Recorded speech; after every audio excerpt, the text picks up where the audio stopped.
Many parents find it difficult to find the perfect gift for their children to commemorate a special day. We know we should give them something on their birthdays and Christmas, but it becomes more difficult as they get older. It is easier to find an appropriate present when our children are 5 or 15. But what do they need from us when they are 55? When they have their own careers, homes, and children? What can we give them when we are old and they are self-sufficient? Listen in to Vicki Hitzges, Kent Edwards, and Nathan Norman as they discover a surprising answer from the life of Jacob. Welcome to CrossTalk, a Christian podcast whose goal is for us to encourage each other to not only increase our knowledge of the Bible, but to take the next step beyond information into transformation. Our goal is to bring the Bible to life into all of our lives. I'm Brian French. Today, Dr. Kent Edwards, Vicki Hitzges, and Nathan Norman continue their discussion through the book of Genesis. If you have a Bible handy, turn to Genesis chapter 47, verse 28 to chapter 49, verse 28 as we join their discussion. Everyone has birthdays. But do you folks enjoy birthday celebrations? Are you talking like mine or somebody else's? I like Either mine. one. Yeah. You like yours, Vicki? Oh, yeah. I've had a couple where I've had surprise parties and have genuinely been surprised, and they were so fun. Yeah, me not so much. There's too much going into these birthday things. I just want it simple. Let's keep it basic. But my wife starts planning my kids' birthday parties about 4 months in advance. Seriously? Oh. They must be great parties. Oh, they sure are. She's the visionary. I'm the executioner. So. Well, you could take that two ways. I'll choose number two. That's the way it feels. Vicki, it was just interesting years ago when we were both at Gordon Conwell that your dad had two minds of birthdays. First, he thought they were really important and loved to celebrate people's birthdays. It was an opportunity to bring the team together. And he did that, and your mom did that so well. But he didn't like celebrating his own birthday. Oh, that's funny. Perhaps the ultimate sign of grace of your dad was he sat at the end of the table when it was his birthday and put on that dorky-looking birthday cone hat with, the string underneath the chin. And he sat and endured and allowed people to take his pictures. I wish I could find one. Well, that was a sign of grace. So that may not have been the best gift for your dad on his birthday, but do you remember a gift that was particularly important to you, birthday or Christmas? I remember a gift that stands out. There was a time when my husband worked nonstop. I mean, he worked so much that when people heard my last name in Dallas and asked me, "Are you any relation to?" men that I did not know would say to me, "I don't know how you do it, but thank you." My husband was a very well-known sportscaster. And he worked all the time. He had a morning drive talk show. He did Major League, you name it, he did it. And he did Major League Baseball on ESPN and the Texas Rangers. And he was home 3 nights a month. And when he was home, he was catching up. I mean, I never saw him, never. And we went to New York for Christmas to meet my family, and he was writing a book on top of all that other, and he ordered a typewriter. It was back in typewriter days. He ordered a typewriter, and he typed the whole time we were in New York.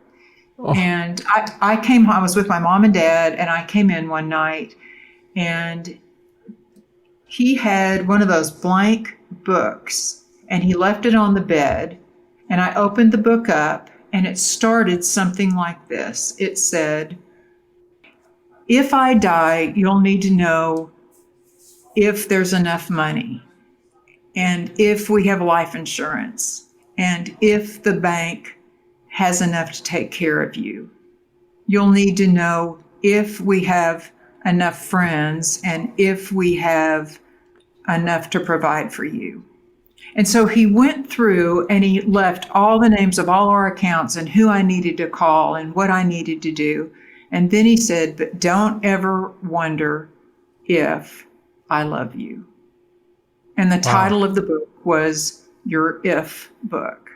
And I had been bugging him for years to give me all that information. And I remember breaking down and crying because he had stopped, as busy as he was, to write me that book. And he hated to think about being dead. Wow. That's incredible. It is. I remember one gift I received from my parents on Christmas, not nearly as emotionally satisfying as your story in your book, but I had came down Christmas morning to discover a bicycle. It was a 3-speed thumb shift bicycle. It was used, of course, but my dad had cleaned it all up and repainted it, and it was shiny, and I could join the crowd as having a bike that had gears. And I rode it with great pride and knew that it was given out of love. I appreciated that. I'm not personally very good at picking great birthday gifts. My wife's been way better than I have been, but it gets even harder as the kids get older. We have 2 boys, and they're married and living on their own, and they're self-sufficient. What can you give them now at this stage in life? I guess that's why I was intrigued in the book of Genesis when I see Jacob coming to the end of his life and wanting to give his kids a final gift before he died. I mean, parents today want to give final gifts to their kids before they die. What do they look like today? What kind of gifts do parents pass on to their kids? Oh, they bequeath things from the house or put them in their wills. My dad has this very, very old oil lamp, and I don't know how old it is. It is at least 19th century, if not earlier. And like they kept it in the living room when my grandmother had passed, and it had been in there. And my parents would always say when we had our friends over, our teenage friends over, like, if you break that lamp, you're in so much trouble, right? So there was no messing around in the living room, and it was just we always thought it was hideous, but but they're like, well, one day this will all be yours. An oil lamp?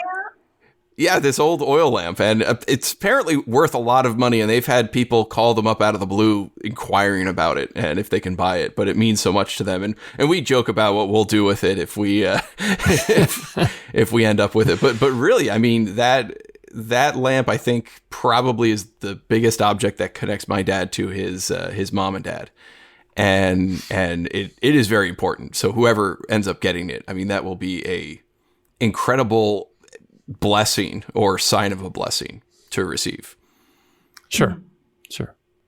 Yeah, often parents leave behind a will, and in that will, they assign different physical objects to their kids. Sure. For emotional or practical reasons that they think would resonate with them. And those can be wonderful gifts, but that's not what Jacob left behind.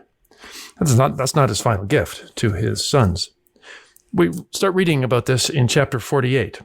Verse 1, sometime later, Joseph is told, your father is ill. So he took his 2 sons, Manasseh and Ephraim, along with him. And when Jacob was told, your son Joseph has come to you, Israel rallied his strength and sat up on the bed. Can't you just picture that? An old man. What does he value most in the world? His children. He values them. He wants to give them something important. So he makes himself get up, he's leaning on his elbow, and looks at his son, and the story begins. Joseph comes with his 2 sons. Jacob says to him, your 2 sons, Manasseh and Ephraim, I'm going to consider them my sons, because they were born to you before they came. I'm going to treat them as my own sons, and I want to give them what I will give all my own naturally born sons. I'm going to give them a gift not wrapped with a bow, but in words spoken over your children's futures. Jacob gave each of his children a blessing. What's a blessing? A parent's blessing is not a generic prayer like when we say the blessing before a meal. And not as I've heard some people describe it as some kind of magic spell that changes their destiny. Now, as I study the Bible, I see a blessing is when Christian parents use their lifetime of insights into God and their children's character to tell their children how their futures are likely to play out. Jacob adopted Joseph's sons, Manasseh and Ephraim. He gives them a blessing because he doesn't really know these boys, right? They grew up with Joseph in Egypt and only recently met their grandfather. So his blessing to them is somewhat generic because he doesn't know them all that well. In fact, we read that blessing in verses 15 and 16. May the God before whom my fathers Abraham and Isaac walked faithfully, may he bless these boys. May they be called by my name, and may they increase greatly on the earth. Ah, that's wonderful and beautiful. That's his hope for them. But it's not particularly specific, right? It could be used on numerous occasions. A lot of wiggle room. And again, it's not that he doesn't love them. He just doesn't know them. And as I've said, a blessing is when Christian parents use their lifetime of insights into God and their children's character to tell their children how their futures are likely to play out. What is unusual in this account with Manasseh and Ephraim is how the blessing is given. In fact, we read about that starting in verse 7. Nathan? When Joseph saw his father placing his right hand on Ephraim's head, he was displeased. So he took hold of his father's hand to move it from Ephraim's head to Manasseh's head. Joseph said to him, "No, my father, this one is the firstborn. Put your right hand on his head." But his father refused and said, "I know, my son, I know. He too will become a people, and he too will become great. Nevertheless, his younger brother will be greater than he, and his descendants will become a group of nations." So he put Ephraim ahead of Manasseh. So Jacob didn't know these boys very well, but he did know God well. And it seems that God wanted to reverse the birth order. And here we see God's sovereign hand on the destiny of Joseph's sons. Does this scene remind you of an earlier event in Jacob's life? Well, yeah, Jacob was the second born. He supplanted his brother Esau. Yeah. In fact, in Genesis 25:23, the Lord said to Rebekah, "Two nations are in your womb. One people will serve the stronger, and then the other, and the older will serve the younger." So it's a direct reversal then, as it is now.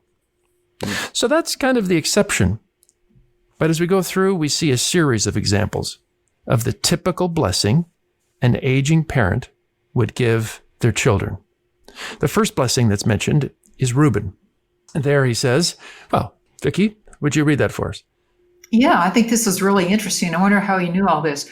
"Reuben, you are my firstborn, my might, the first sign of my strength, excelling in honor, excelling in power, turbulent as the waters," like all firstborn, "turbulent as the waters, you will no longer excel. For you went up onto your father's bed, onto my couch, and defiled it." Why would Joseph give this blessing to Reuben and not his brothers? Why was this unique for him? Well, it wasn't much of a blessing. No. He said, but it was tailored for him. Why? Because he said, "You'll no longer excel. You went up onto my bed and you defiled it." Right. This comes out of Genesis 35. Jacob took his family to the place right after he'd had that radical recommitment to God, where he'd wrestled with God all through the night. He took them to that location, explained the significance of what God had done to him, had his children get rid of their foreign gods and help him build an altar to the Lord. He was doing everything possible to reorient his kids and their lives around that of God. And instead, did Reuben listen? Nope. No. He slept with his father's concubine. So this isn't a prediction that comes out of the blue. What Jacob is saying here is, I know your character, Reuben. I know what you are like. And because of this character in your life, this is the likely future you will have. This is not foredetermining. This is showing the consequences of his present direction. God's announcements of judgment are always a grace. Kind of like when he said that to Nineveh. In 40 days, you'll be destroyed. Were they destroyed? No, they No. repented, so he relented. And that's what Jacob is doing in this blessing. He's giving them the insight he has in each of his kids' character and said, this is where you're going unless. So this is not foredetermining. This is warning. We see the same thing with Simeon and Levi. Look at the blessing there. Simeon and Levi are brothers. Their swords are weapons of violence. Let me not enter their council. Let me not join their assembly. For they have killed men in their anger and hamstrung oxen as they pleased. Cursed be their anger, so fierce, and their fury so cruel. I will scatter them in Jacob and disperse them in Israel. Whoa! That's not what we think of as a blessing, is it, Vicki? No, but then these boys are certainly not godly men. I mean, the first three guys are all messing up their lives, aren't they? Yeah, They are. Yeah, and it's crazy. Like, 21st century American, I read this and go, man, they killed men. That's bad. And they hamstrung oxen. That is such a so they're pulling out the important parts of an oxen's feet and leaving them in the field to watch them wallow in cruelty. I mean, just how evil is that, right? It's just incredible. Yeah. So why would Joseph give this kind of blessing to Simeon and Levi and not his brothers? Why did they get this? Well, this is what they did in earlier in Genesis when they had told the town to be circumcised so that they could slaughter them while they were in their pain to get revenge for what they had done to their sister Dinah. Yeah. Back in Genesis 34. I mean, they lied and deceived and murdered. And this is the incident that Jacob is looking at, because this is the kind of men you are. This is your character. Unless you change, this is your fate. I know you and I know God. And this is what I see for you in the future. Then we come to Judah. Fortunately, the mood here is a little bit different. Vicki, why don't you read this happier one? Yeah. Okay, so to Judah, he said, Judah, your brothers will praise you. Your father's sons will bow down to you. You are a lion's cub, Judah. The scepter will not depart from Judah, nor will the ruler's staff from between his feet, until he to whom it belongs shall come, and the obedience of the nations shall be his. Woo. Woo. Nathan, what do you see encoded in this blessing to Judah? Oh my goodness, this is the Davidic throne. This is where we get the throne of David. This is the seed of Israel's hope and future. Yeah. Ultimately leading directly to Christ. This is a pretty amazing blessing. This is incredible. Because of you and your ancestors, your father's son will bow down to you. You remember Joseph and in the earlier part of Joseph's life when everyone bowed down to him? You are over them. You will be supreme among them. And among you will come the great king and the Messiah. A tremendous, tremendous blessing. So why would Joseph give this blessing to Judah uniquely and not his brothers? Judah had suggested that they sell him into slavery and not kill him outright. Yep. So he's the least worst of the bad batch. He's the least worst. That's exactly right. Well, he sold him into slavery. So, I mean, that's not, he didn't. But again, the least worst, he's still alive. You're right. You're right. He was also the one who slept with his daughter-in-law, thinking she was a prostitute, and had the hypocrisy to accuse her of being one while pretending he was innocent. Yeah, he's no choir boy. He's a bad dude in chapter 37 and 38. Yeah, but he is the one who is ultimately redeemed. Like he's the one who had the biggest character arc. He was the one who was willing to sell himself into slavery to save his brother. Yeah, absolutely. Because of Joseph's work in his life, when he came into Egypt looking for food, God touched his heart, obviously, and it was transformed. When in chapter 44, Judah was faced with the temptation of abandoning Benjamin, now the youngest, and returning home with food alone without the younger brother, instead of acting in his own self-interest, as he'd done with Joseph years before, he said, "Now then, please, let your servant remain here as the Lord's slave in place of the boy. How can I go back to my father if the boy is not with me? No, do not let me see the misery that would come on my father. Nathan, you're right. That's a 180-degree change. He has been completely transformed. One might even call it repentant. Right? Yeah. So of all the brothers, he is the one most qualified to lead the family spiritually, correct? Yeah. Well, what about Joseph, though? Well, he's got a government job, so. Well, obviously, Jacob saw something in Judah that said, because you're willing to do that, I think you have the heart of a king. And then he comes to Joseph. Look at the blessing that he gives Joseph. Joseph is a fruitful vine near a spring, whose branches climb over a wall with bitterness. But in verse 23, he gives the reason, right? Oh, yeah. Yeah. So why will he prosper? And doesn't this sound like Psalm 1? A tree planted by the water and flourishing. You are going to be a flourishing vine. Why? In verse 23, it says, Nathan? With bitterness, archers attacked him, and they shot at him with hostility. But his bow remained steady because of the hand of the mighty one of Jacob, because of the shepherd, the rock of Israel, because of your father's God who helps you, because of the Almighty who blesses you with blessings of the skies above, blessings of the deep springs below, blessings of the breast and womb. Your father's blessings are greater than the blessings of the ancient mountains, the bounty of the age-old hills. Let all these rest on the head of Joseph, on the brow of the prince among his brothers. When he says with bitterness, archers attacked him. They shot arrows at him with hostility. Is that literally true? I don't think so. Might as well have been. They're talking about his brothers, right? They are. He's saying they came at you, they attacked you, but you did not bend to their wickedness. With the help of the Lord, you remained righteous and true. This is a complete vindication, in case he needed any, of Joseph. And then he says, let all these blessings rest on the head of Joseph, on the brow of the prince among his brothers. He may see Judah as the leader, but he sees Joseph as that who has been most faithful. And he wants God to bless him in all those ways, and knows he will, because again, a blessing comes and a parent shares their insights into God and their children's character to tell them how their futures are likely to play out. There's more blessings, but these are the ones that are most obvious. Wouldn't you think Christ would come through the line of Joseph? Yep. If I was writing the book... I mean, you would though, but that's the power of repentance. When we repent, God sees us as clean.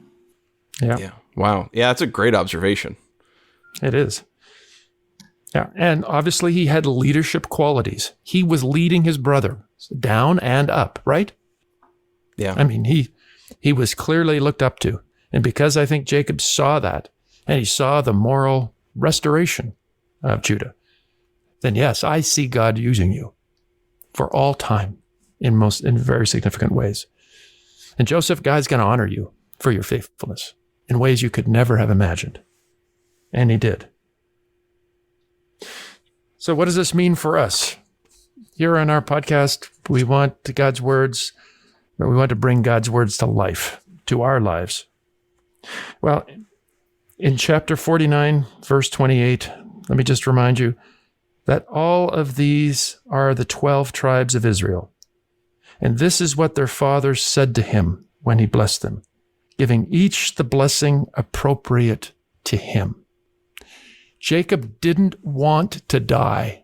He refused to die until he could have one final conversation with his children.